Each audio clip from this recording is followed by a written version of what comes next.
right, y'all. Okay.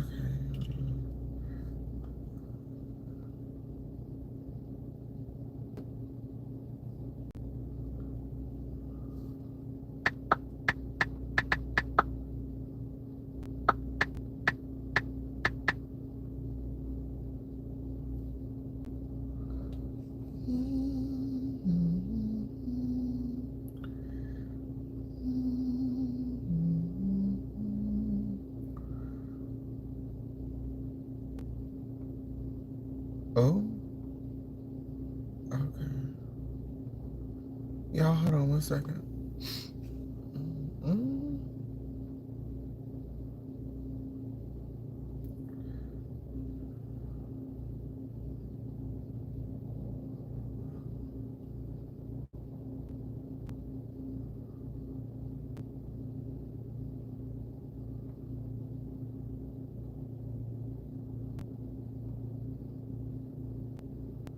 All right, y'all, hold on one second. We about to go get something to eat. Um,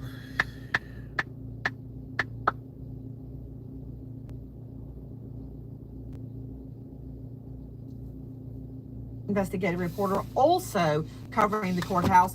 Sydney, have you been able to speculate yet which juror, the second juror in jeopardy, may be? Juror! Nancy, we don't know, but it surprises me Do that we Congress know? was so shocked by this. And that could mean a number Do of we things. know? Do we really know? That behind bars, he was actively trying to sway the jury a little bit. He's getting all of his kids to participate in these PR campaigns to make him look like a loving father and not the man that the government is making him. But let's get into this. Hey, Fatima. I think he was funny, he was witty. He almost too could pretend to be humble. It's a shocking thing in celebrity, Nancy, but a compliment. Well, maybe wait. You know what? Sorry, Shooter, but I'm not in the PR. We're about to do it right along. World. I'm in the crime world. Oh, whoa. Don't say it unless you can prove it, and you got to prove it with hard evidence. So I want to hear examples. When did Sean Combs ever put on the humble act? Because I see him wearing his capes and his dope ropes and dripping in jewelry. I don't see the humble act. I've never seen the humble act. Please enlighten me. Yeah, well, you were not in those rooms when he wanted a deal, when he had to go up to Macy's and Bloomingdale's here in New York and try to get them to sell his clothing line. He acted pretty humble. It was not above him to turn up with goodies, baked goods, flowers, cakes, things to make people feel special. And it often works. I know we all like to think that we are above a compliment. I know we all like to think that when somebody flatters us, we can see straight through it. 9 times out of 10, in my experience, we can't. Puffy can be charming, he knows what he's doing, it's all an act, but it's an act that he has perfected. You had me at baked goods. Okay, can I hear about that? Are you listening to this, Tisa Tells? I want to hear about the baked goods. So let me ask y'all this. Do y'all feel like Puffy is going to get off? Because a lot of people were saying, well, where's the RICO? Where's the racketeering? And this, that, and the third. I'm trying to see, what do we want? What are we going to have to eat tonight? So it's like almost 12.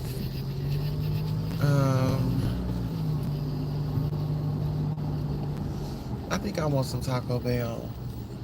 I like the Catina. Their little boxes, Catina boxes. No, I don't want that. I don't know. We could take us a little ride. I think I might want some Taco Bell, but are y'all willing to ride out with me tonight? I'm gonna get me some food and then we're just gonna take off riding. But I want to know, do y'all think that Diddy's gonna get out? Do y'all think that Diddy is going to be able to get out and come home to his family? Do y'all think that he's gonna get some time served? Because we're talking about federal, and I don't know, federal? When you talking about federal, baby, I don't know. But let's go ahead and let's take a listen. send baskets of muffins, of baked goods to people that he wanted to be friends with, people he wanted to be in business with. When Puffy wanted his fragrance collection, he desperately wanted his own fragrance. He got one. That was relentless how he pursued the Lauders. He would turn up at their charity events. He would turn up at their benefits. He would send notes to them. Puffy was Hey, the Happy king Life. of the follower. He loved sending notes in the trial. We heard how he would pick up the phone himself and call people that he wanted something from. He'd call them my angel, my best friend, my dear savior. So Puffy plays this game really well, and he's been playing it for a very long time. So Tisa tells, I guess that Sean Combs is like 1 inch away from handing the judge a basket of. So that was his publicist. So his publicist says that, you know, this dude is a shady guy. This dude is a shady guy. You know, and he puts on his big old front. And I feel like, why can't some people recognize, like, when people put on fronts, that's just like, when you're, okay, so say you're just talking to somebody that you're interested in. Y'all both are going to have, like, butterflies. Y'all going to have, like, all this excitement. I mean, you name it. I don't know why people are acting like they've never dated before, or maybe some people, they just move fast, and you know, some people, they're just not built for relationships. But let's go ahead and take a listen. Hey, Associate Minister in Reserve Deacon Mr. Terry Jones is in the building, y'all. Muffins. Tell me again, what did he say to the judge? Did it work? Oh, dear Lord in heaven. Go ahead. I'm ready. I'm braced. Okay, it did not work at all. Actually, we had to actually laugh at Judge Aaron's. I don't know how Diddy was not humiliated. Judge Aaron's reaction was like, literally, he looked for a second like, what is wrong with you? Then he realized the whole courtroom was looking at him, and then he just said, okay, I appreciate that.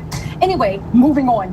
It fell so flat. And even Diddy was even thrown up. And may I just say, you're doing an excellent, I think you're doing an excellent job, Your Honor. What did he expect to happen? While he's standing there trying to look like a 3-year-old that got caught stealing cookies. So how do y'all feel about Diddy standing up in court and telling the judge that he did an amazing job? How do y'all feel about that? Diddy is in court, he stands up and lets the judge know that he's doing an amazing job. It sounds like he was trying to kiss the judge's rear end, if you ask me. It sounds like Diddy was trying to kiss up to the judge, and I don't know. I'm not really sure, but then, let me ask y'all this. Let's say Diddy gets charged, right? Do y'all think that Donald Trump would bail him out, like give him a pardon? Because y'all know R. Kelly was trying to see if Donald Trump could pardon him. What are y'all thoughts on that? I'm going to be able to answer as soon as I get to like a stoplight. But what are y'all thoughts on that?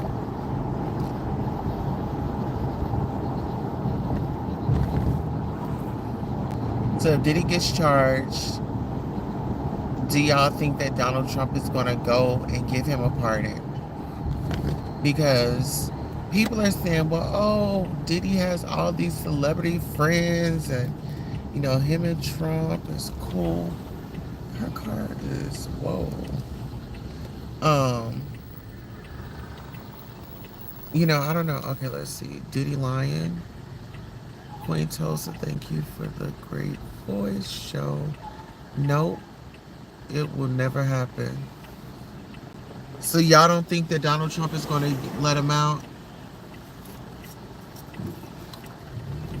Well, some people do. I mean, listen, there are diehard fans up there. Some guy that says that he's P. Diddy's brother, he's been out there, he's been passing out free Diddy shirts and stuff like that. And then they've even created free P. Diddy merch. So they have that up for sale.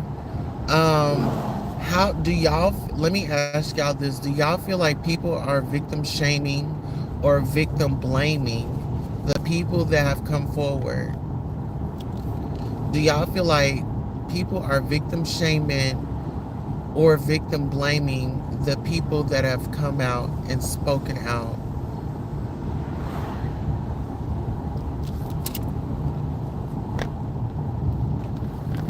All right, let's take a listen. And the judge looking at him like, what are you up to? Okay, let's just move on. And then Diddy's still sitting there. And I swear you could feel the prosecution just grimacing like, ugh, why did he do this? And he kept on moving. After that, he kept saying, yes, Your Honor. No, Your Honor. I think I do. Let me ask. Again, he tried to reduce himself to the mental capacity of a 3-year-old. And the whole time, the judge was just looking at him, just so puzzled. I hear what Rob Shooter saying, but you know what? I think this might be the limit of his star power. I think something about being in a federal courtroom under indictment for grand jury, I don't think that little humble, gracious Diddy act is working. Tisa, you've been in the courtroom. So now Diddy is acting like he's so innocent. And you know what? What really rings through my head is that video. That video of him coming on and apologizing, and we were all wondering why he didn't say a name, is because if he had said Cassie's name, it would have been more people following up very quickly right behind to file their lawsuits. But it wasn't a good strategy because, in my opinion, I feel like he triggered him. Oh, let's get some Arby's. Yeah, we can get some Arby's. Yes. Arby's got the meat. Yes, honey. Let me get on over here. Oh, honey, they got the new Angus cheesesteak. Oh, I wonder what that's like. Let's take a look at the menu. I'm just gonna ask them for a few minutes. Let me just go ahead and take a look at the menu, please. Hi, welcome to Arby's. We'll be right with you. Okay, thank you. I'll need a moment as well. Thank you. All right.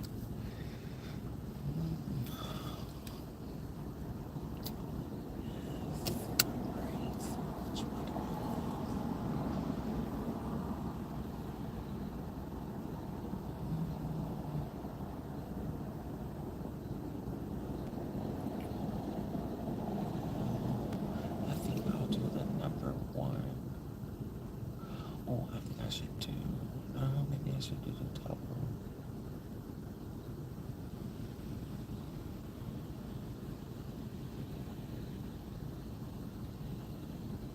Oh. Okay, so number 1, I'll do a double. Okay. Welcome to Arby's. Take your order. Yes. May I please have your number 1? You want the classic Yeah, the classic, please.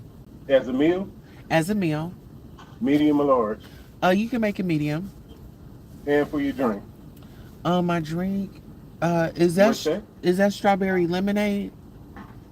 Yeah, strawberry lemonade. Yes, strawberry lemonade, but with no ice, please. Okay, what else? That'll be it. Beef and cheddar classic meal, curly fries, and a regular strawberry lemonade, no ice, and your Arby's sauce. What's your sauce and ketchup? Yep, all that.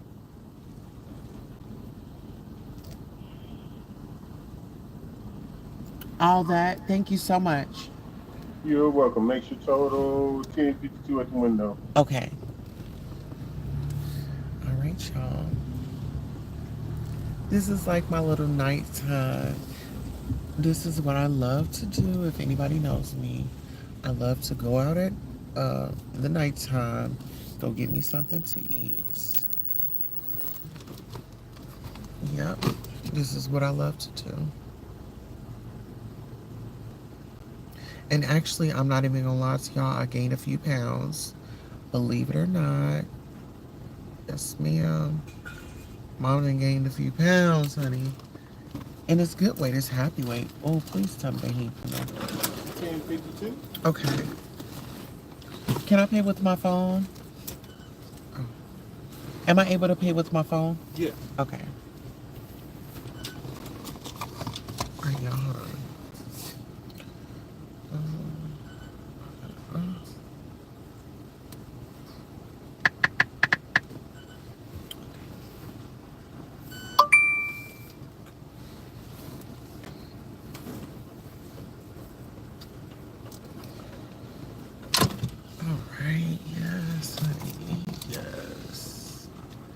I'm feeling amazing. Yes, I feel amazing. And girl, let me go ahead and do this. You said it would never happen. Okay, let me go ahead and play this video. Okay. Okay, thank you so much. Baby, that was nice and on time. Appreciate it. Yes, we appreciate it, honey. And they gave good service. Okay, where am I going? I could go, where would I go? I can go to this park. It's a beautiful park. Oh, child, they out here on them scooters, child. They out there on them scooters, honey. But yeah, let's go ahead and listen to some of this content. I want to hear about the Google DIs part 2.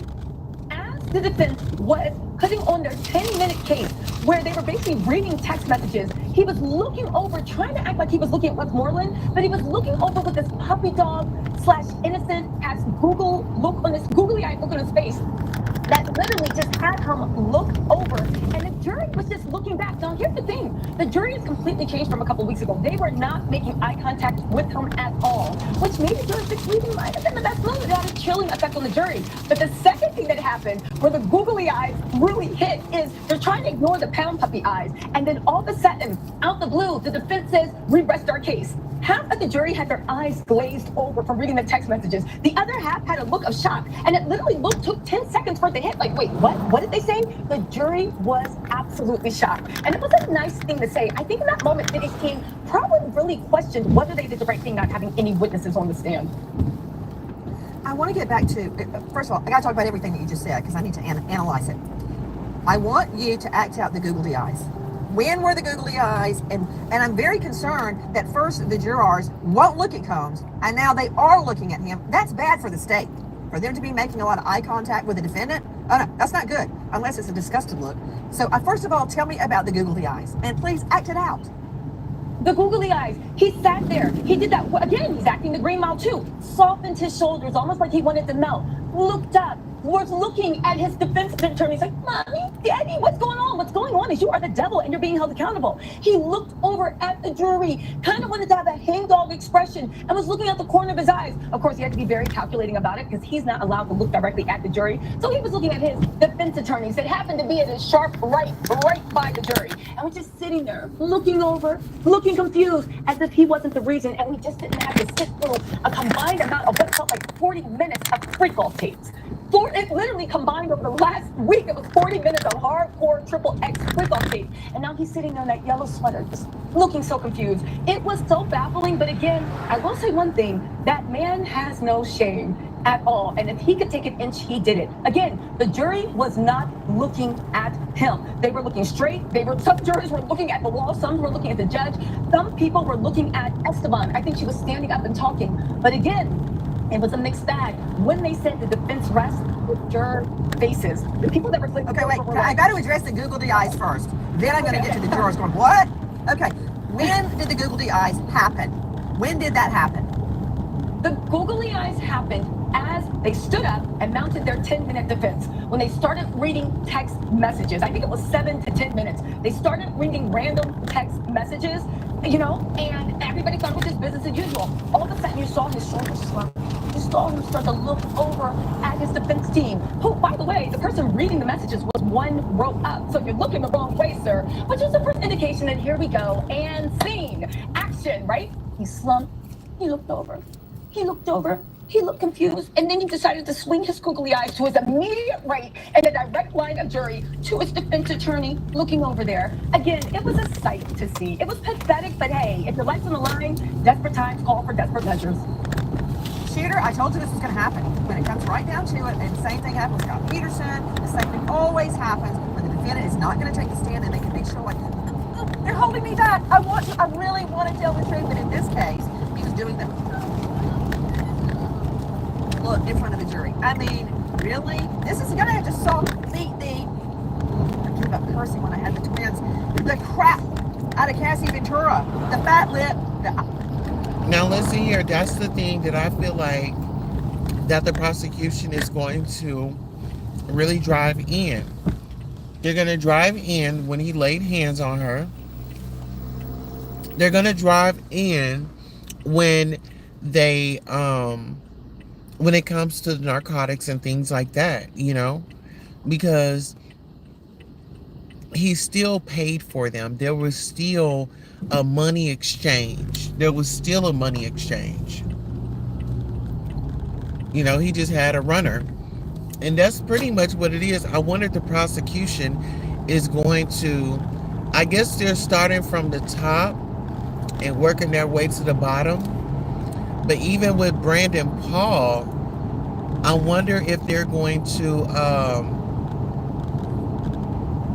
I wonder if he's going to get any backlash. I wonder if any of them that had testified and they didn't really give it up the way that they told the prosecution team in order for them to get their what is it called,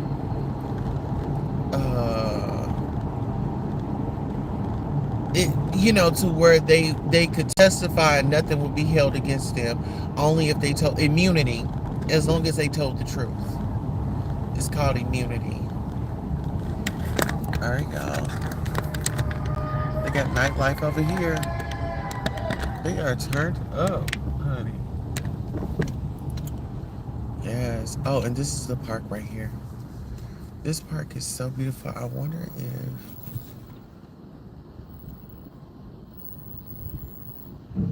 Oh, you can't really see nothing in the park, though. Like, I wanted y'all to see this water. Just like they have a waterfall. Okay, good. There's this park over here, and it's got like a waterfall.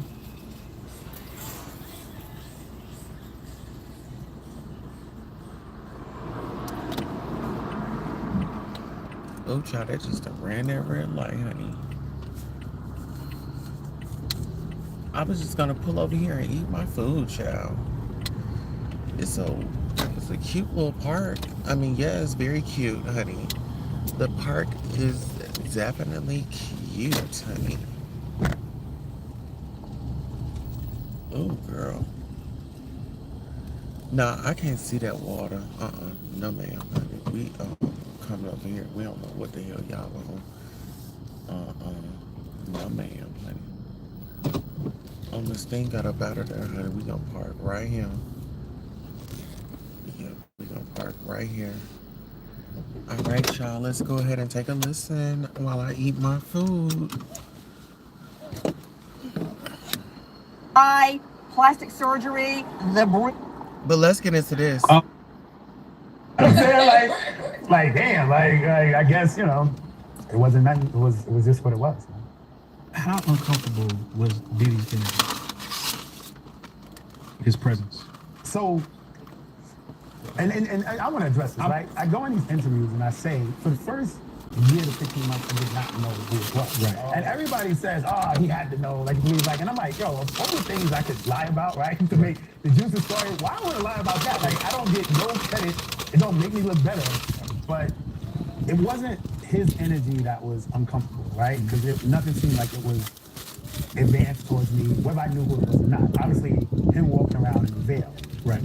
Just the fact of veil with just only his eyes showing while masturbating, right? That was uncomfortable on its own. So, I wanted to ask, did you ever feel like he was attracted to you? Nah.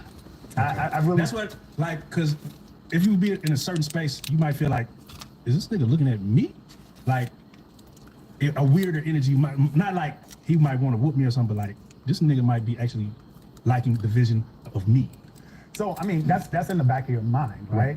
But the way it actually went, and I think which was helpful was that he never spoke to me, right? He never spoke to me, and I acknowledged it. So if all his communication and his conversation and everything is going to her, right, it kind of takes me out of it. But I tell you, that it was a real thing. Like I wrote it in my book, right? Seriously, I can't hear, right? Club all these years, I got hearing loss. So sometimes he would say stuff to her, and if I didn't, and I'm not hearing it clearly, right? So, and once I found out it was Diddy, there were rumors about his sexuality, right? So I'm serious though. He would say something to her like, you know, like I said before, like he'll say something like, "I like the position you in," and my mind would hear, "I can't wait to penetrate him." You know what I'm saying? And I'm like, and I would hear, and I'm like, "What?" Like, right? You fucking up the move, so I would, and obviously that wasn't the stuff that was said, but I'm emphasizing that there was a worry that I don't want it to get too comfortable and there's something goes left, but nothing ever did. Where were you when the list of all the prostitutes dropped? Because at first they said the name Punisher, but nobody had a face to it, right? But then one day, boom, on the internet, it's like nine people, and they just have everybody's face plastered all over the internet. Yeah, man. I mean, that list came out maybe 2 days before I testified, right? Oh, it came out before you testified. Yeah, it came out before I testified, right? So I saw it, and I mean, obviously the first thing I'm gonna do is run to it to see if I was on it. So I was kind of. Now I was gonna say, how did you get listed? Like, who snitched on you? like, you know that you were doing these things. Oh, so listen, I had to be. They wouldn't tell me directly, but I had to be named by Cassie. Oh. Yeah, I had to be, because I mean there was never anybody. I only spoke to her. Wow. Yeah, there was always only us three there, so they had to get my information. Right? Yeah. So you said the pictures came out. Your picture came out 2 days before you testified. No, my picture wasn't on there. Your picture wasn't on there. My picture wasn't on there. So when did they ever talk to you about releasing your identity? Did you ever push back on that and say, I don't mind testifying, but I don't necessarily want to be attached to this case in real life? Did you ever talk to them about that?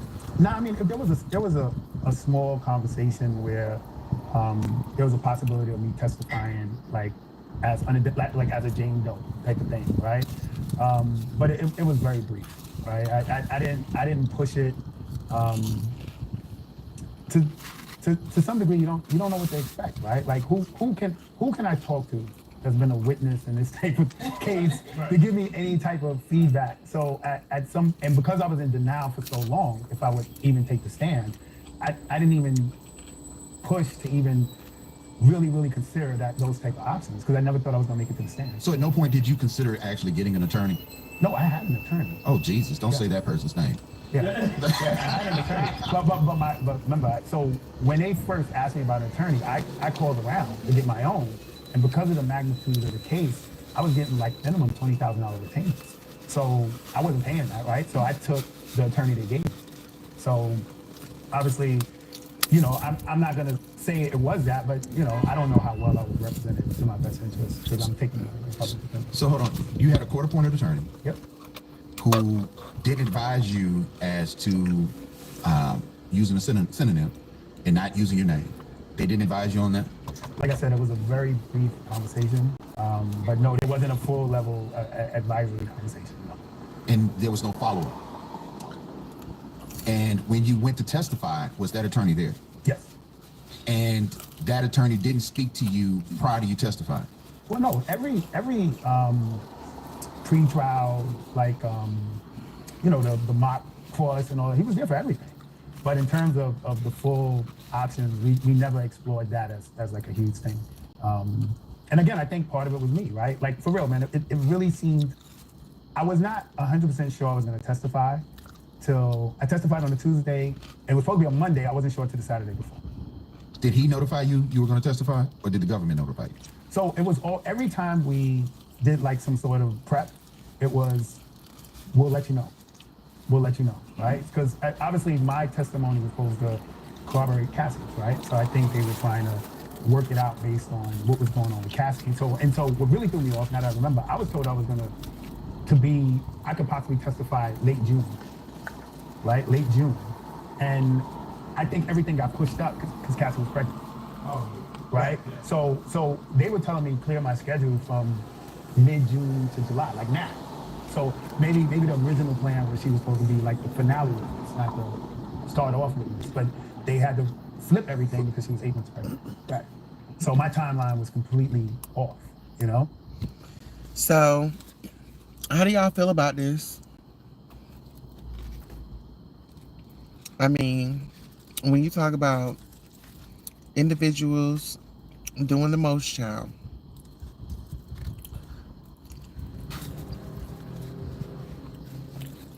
when you talk about the S workers coming forward and telling their stories of how it was, but it's really not anything new, to be honest.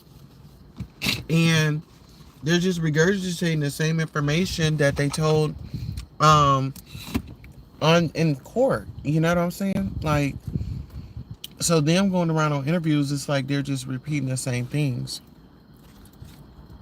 I don't know. It's just different to me. But let's take a listen. Was Cassie sober during these sessions? Yeah, man, I didn't experience her under the influence. Nothing gave me an indication that she was intoxicated or under the influence. You went super viral on Cam's show because Cam was really pressing, like, man, how was it? Did you feel like that question was out of bounds? Yeah, I think there's no way, like, you can answer that question under these scenarios without it. Thank you. I'm glad he brought that up. Did y'all hear Cameron asking, was Cassie's body parts good?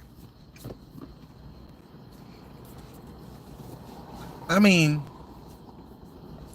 with the accusations that are going on, and by that being her past or whatever, like, some stuff is just so inappropriate.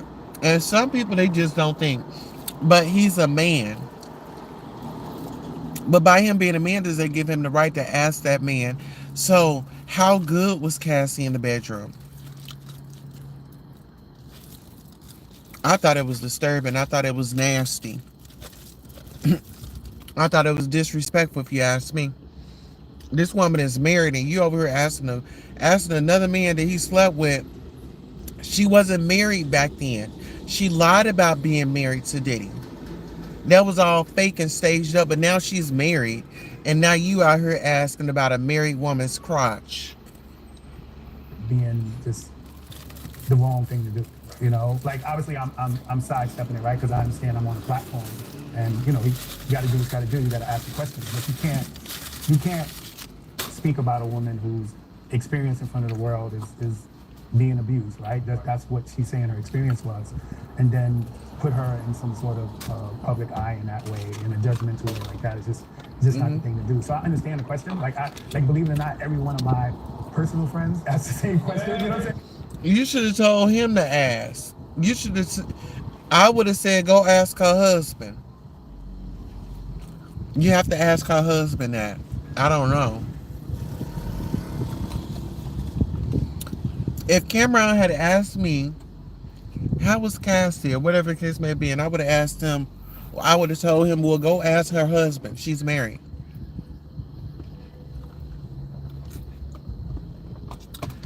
Some of these guys, they need some PR. Because there's no way that I will let my client be out here doing nefarious things like that, and you trying to sell a book? No, that was inappropriate. And it looks good for the brand. So, I'm not even going, you know what? I ain't even going to do that. I was going to go and buy that book. But it just he gives me that feeling of bros before hoes, you know? I don't want to support nobody that's bros before hoes. You can do that on your own time. Y'all, I finished my meal. It was the... Oh, shit.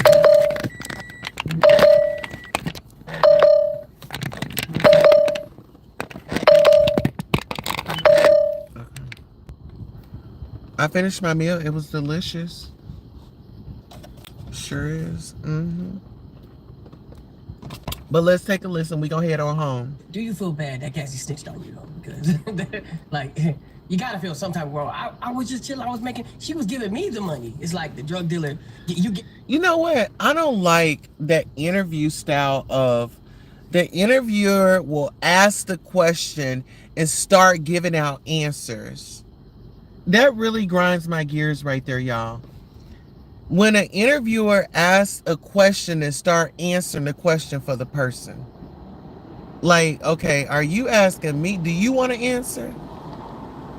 Listen to this. in some sort of public eye in that way. Take a listen, y'all. Like that is just not the thing to do. So I understand the question. Like believe it or not, every one of my personal friends asks the same question. You know what I'm saying? So I understand the question, but like on a platform under this climate, it's just not the question to answer. But do you feel bad that Cassie snitched on you though? Because like you gotta feel some type of world. I was just chilling.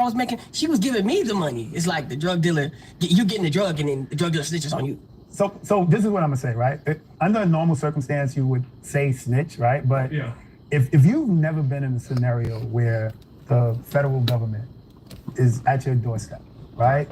And we see it all the time. You see the gangsters, right? Once they get in front of that law, it's very few of them that don't snitch. You know what I'm saying? So, to me, there's no benefit for Cassie even testifying, right? She already got her money. Well, listen, he's saying that there was no benefit for Cassie testifying. She already got her money. Well, sir, at the end of the day, this man was under investigation while he was with her. Y'all think that these people just woke up out the blue and said, okay, we're just gonna wake up and we're gonna follow him? No, there's already been speculation about Kim Porter, about her unalivement. If we think about all the people that was up under him, nobody's really left but him and Albie Shore. Let's clock that T. Let's go. Right. She got her money. She was compensated. Like, she was good. So I feel like her involvement, even though she probably does want some vindication from what she's saying she went through, but if she could have just not did this, she probably wouldn't have, And if I'm saying who's involved, what you gonna do? You're not gonna lie to them, because that's the threat. Like, every time I met with them, everything was cool, but they give you, he probably knows the form, they give you a form at your interviews that you have to sign, and they basically passive aggressively threaten you. Like, look, you good as long as you tell the truth. You know what I'm saying? Like, as long as you tell the truth, you fine. But if you don't, we'll prosecute you to the furthest extent of the law, perjury. I got that threat every single time I spoke. So get into this. Remember I told y'all that? Yeah, you can get immunity, but you got to tell us the truth, the whole truth, and nothing but the truth.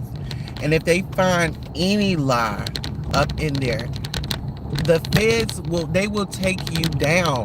Like, and this is the thing, look at their incarceration rate. If the feds are after somebody, it means because they got something.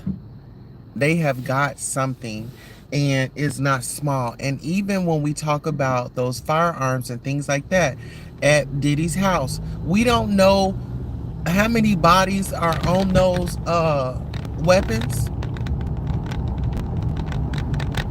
We don't know how many firearms are bodies are on that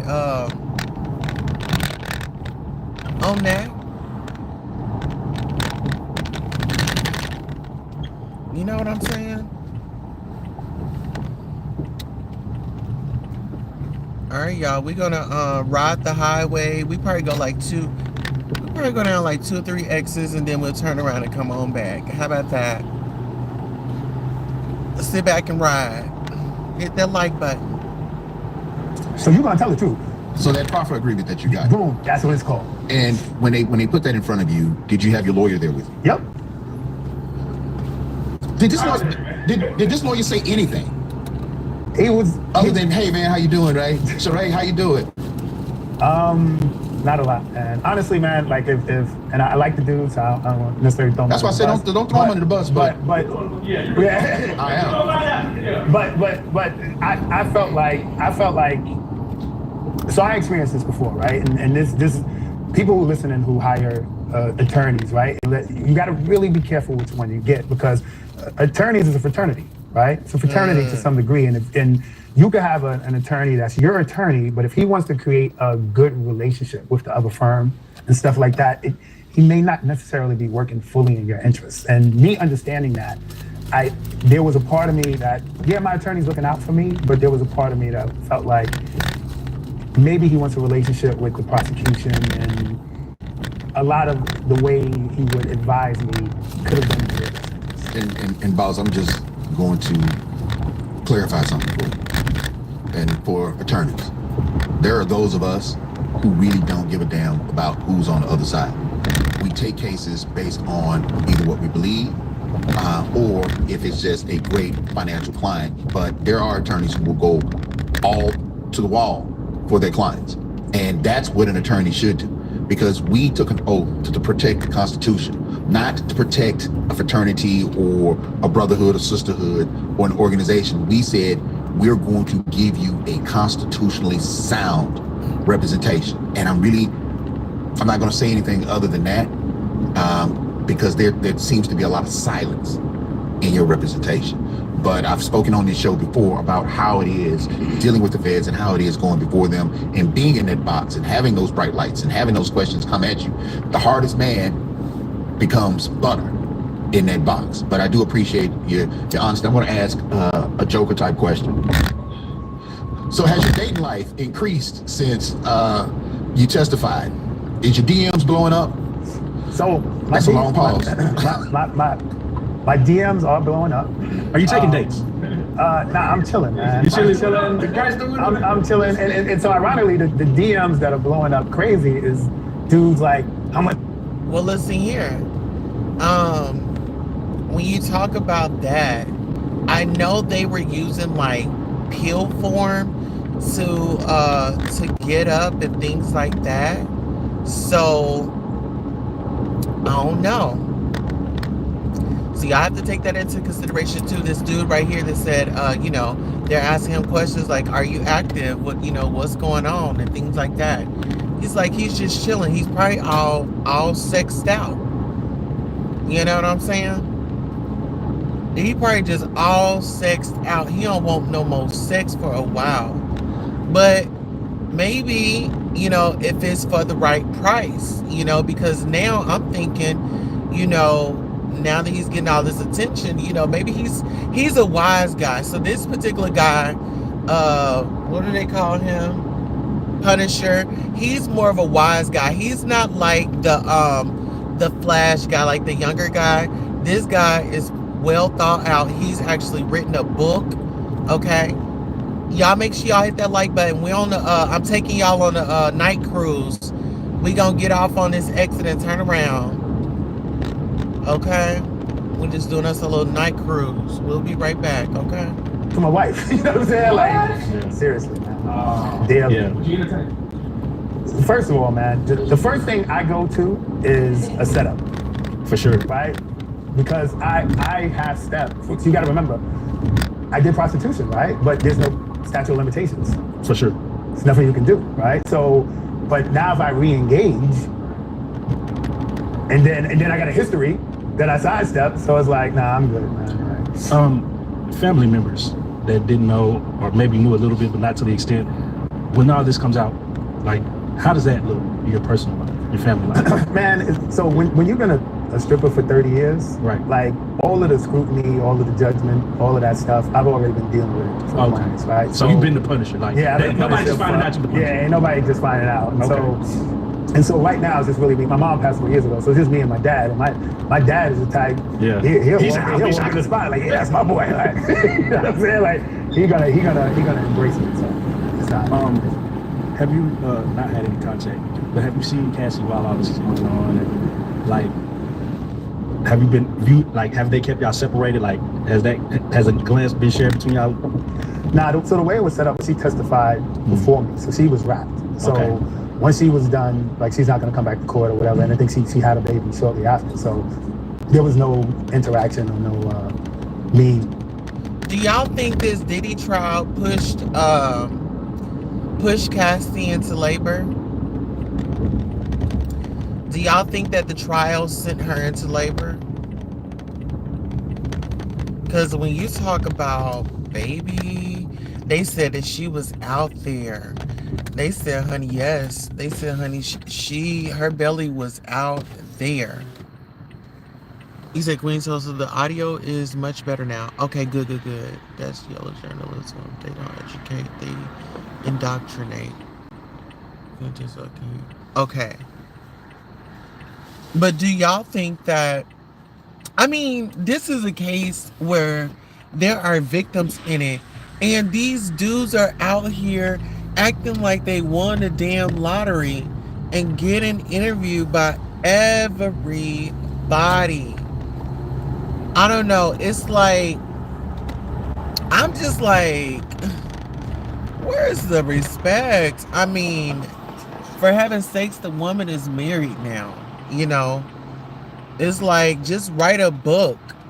Just write a book, because nothing is going to be that interesting. Because if you're talking about writing a book after the fact that you've been on 1,000 interviews, people are going to be like, well, we've already heard this before. You know, we've already heard this before, unless they come at it like, okay, we was at this specific location. But see, are they even able to talk about all those? Well, they're talking now. Child, that's a lot. Let's get into it. We're on our way home. Forcing password at all.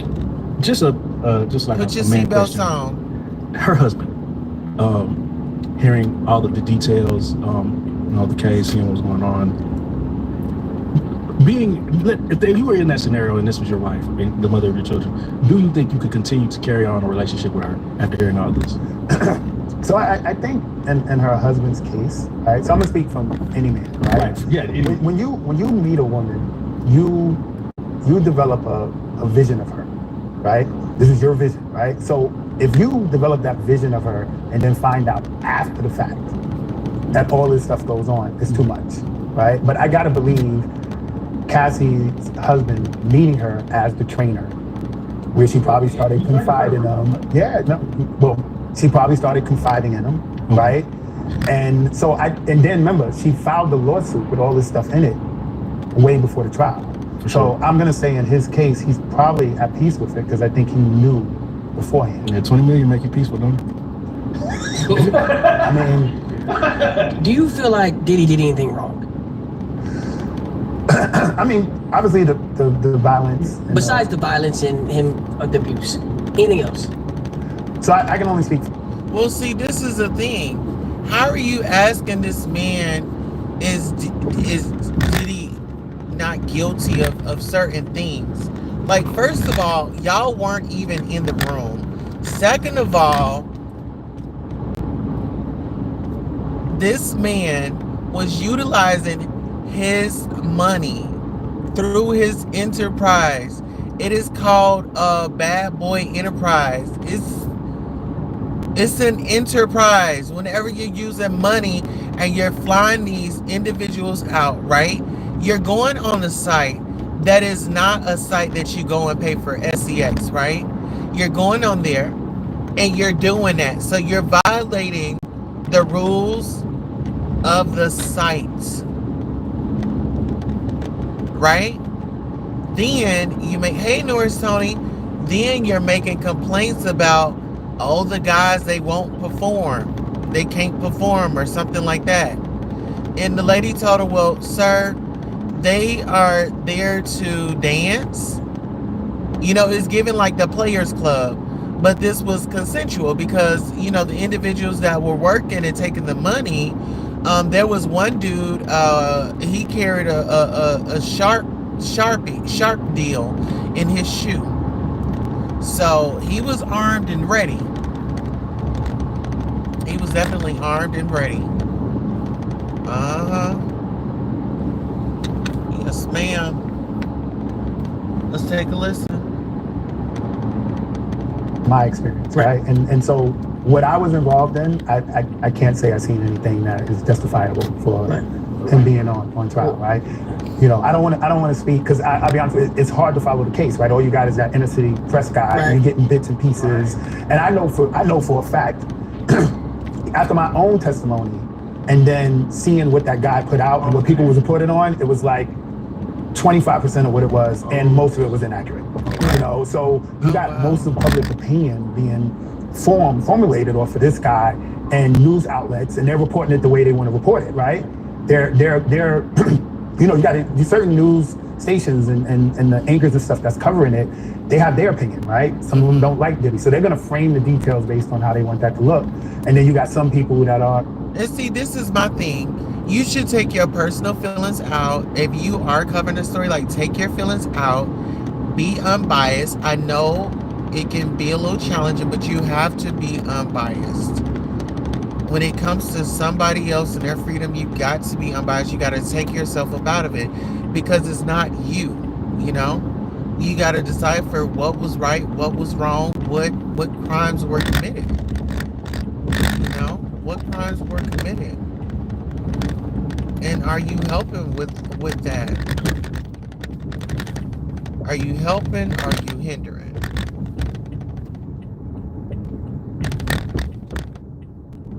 That's the question. Let's know. All right, we're going to listen to a little bit more and then I'm going to get off of here. You know, against Cassie. Oh, she was in it, and they framed it that way. Right. And everybody's doing that on like 25% of the information. There's very few people in the courtroom reading the full transcript scripts and reporting it based on every detail. Who would you say is doing the best job of doing that, though? Like, when you sat back and looked at all of it, who would you say said, okay, they got it pretty close? Real life lawyer? Believe it or not, out of everybody that I spoke to, probably TMZ. That's crazy. Wow. That's crazy. TMZ, they do their thing. Did you, cause like when you found out that you were, you know, sleeping with Cassie and, you know, did you ever, you know, you have to tell your boys and stuff like that? Yeah, man, you know, did you ever keep any souvenirs or anything like that? Like, souvenirs? Yeah, I'm gonna keep the panties, keep the drawers. Nah, no souvenirs enough, but I mean, bro, just souvenirs. You gonna keep the panties, you gonna keep the drawers. What is wrong with these individuals asking these questions? That is disturbing.